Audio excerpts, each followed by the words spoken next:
A lot of people are shopping for this book right here, Constable Davey, A Future Lost, by our good friend Thom Racine, and we met in Cornwall not so long ago. You were just getting ready to launch the book at that point, right?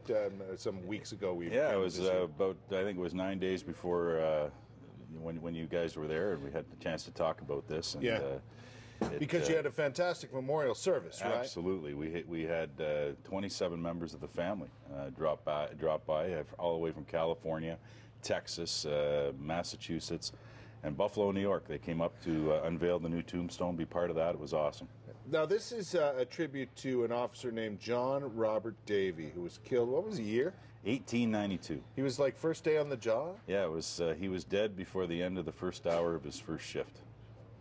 And nobody knew the story. Like, the story seemed to get tossed away, buried for whatever reason. Do you know why? Yeah, the passage of time, the era that it was, 1892, the new century was upon them at the time, and in that, blur of that new industrial age that was upon them, John Davey's death just went unnoticed. And he had a young family at the time, and that's how he ended up gradually, over time, contacting relatives. Yeah, and that's what I concentrated on for the premise of the book, was trying to locate a picture of John and put it in the lobby of the station. Right. Because anywhere I'd ever traveled, there was always that picture in the lobby of fallen officers. So I was able to come up with a picture 6 months into the investigation. Yeah. And it turned out great. And was this sparked up by you went back and became an officer in Cornwall, right? Right. I started in 1981. I was born in Cornwall, grew up at Bank and Walkley, went to Brookfield High School, then out to Osgood. Right. So I'm kind of an Ottawa boy to a degree. Yeah, but you ended up going back to Cornwall for your police career. Right. And then you suddenly heard about this story? Well, what happened was the chief had asked me to look into the history of the Cornwall Police. There's over 200 years of history. Yeah. And when I started researching it, within a month I found the story of Davey. And I thought, boy, I'd never heard of it. I'd been there 30 years as a police officer in Cornwall, never heard the story. No one had. Yeah. So as a result of trying to just dig up as much as I could on it and looking for the picture, Kurt, it just took off, and I knew people would be interested in hearing about what happened to him, what happened to his family after he was gone. And you're interested in history, not just Cornwall, but history in general. Generally, anything Stories to do with World War I, World War II, and Cornwall history is my forte right now. Now, this book contains a lot of great old photographs, old documents, old newspaper articles. Like, you've really gone deep into the history of the city of Cornwall. Yeah, I once I decided it was going to be a book, I went kind of a little overboard. Well, better have enough, more than enough material than not enough, right? But research is the type of thing that, in order to put something like this together, you have to, check it once, check it twice. It's like that, Christmas list, and I did. I was able to contact authors and historians all over North America, who, quite frankly, I thought would hang up on me.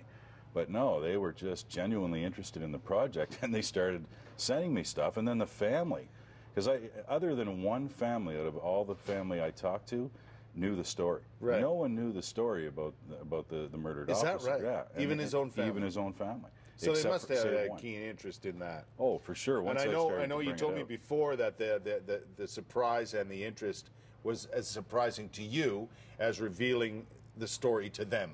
Oh, absolutely. I was shocked at just the fact that they wanted to know more, that people in Cornwall wanted to know more. The city has embraced it. I mean, I got tremendous support from the city. Yeah. City Council renamed in designation the part of 9th Street where John was killed as John Robert Davey Memorial Way. The family was here. The family was here when we unveiled that sign. It's really turned into a feel-good story. I think so. Yeah. I think it has. And speaking of feeling good, you must feel good about the response when the book came out, earlier this week? Yeah, we started the pre-sales through my website. Yeah. And I'm amazed. I really am. You're selling lots of copies. We've sold over 100 copies in a week. Yeah. And we have another launch tomorrow night at the Public Library in Cornwall at 6:30. And then there'll be another one next Friday, a week from Friday the 16th, at the Cornwall Team Cornwall gathering that they have every year. Are you still a police officer? I am. Are you going to write more books? I actually have 2 on the go. I bet you do. Well, I have the police history, which is #1, and then I want to write my father's autobiography. I've talked to Dad about it. Who's your dad? Yeah, my dad is Mo the Toe. Yeah. So he played for the Riders for 17 Mo years. the Toe. Yeah, yeah. People might not know Lots that. of great stories. And I want to hear the story of Mo the Toe. Yeah. And I like your idea of telling a good story, and that's cool. And I really appreciate the copy of the book. Oh, not a problem. You've supported this for a couple months now, and I really appreciate it. Well, no, it's a great project, and something. The story behind the story is really interesting. So. I'm happy to help out, and I can't wait till you tell the story of your dad. No, that'll be fun too. Yeah. He's already starting to think of things. You know, the older I get, Kurt, and that's the funny part about this, Dad tells me a lot more now because I'm older and can understand it. Yeah. When you're younger, your father doesn't tell you everything. No, not at all. No.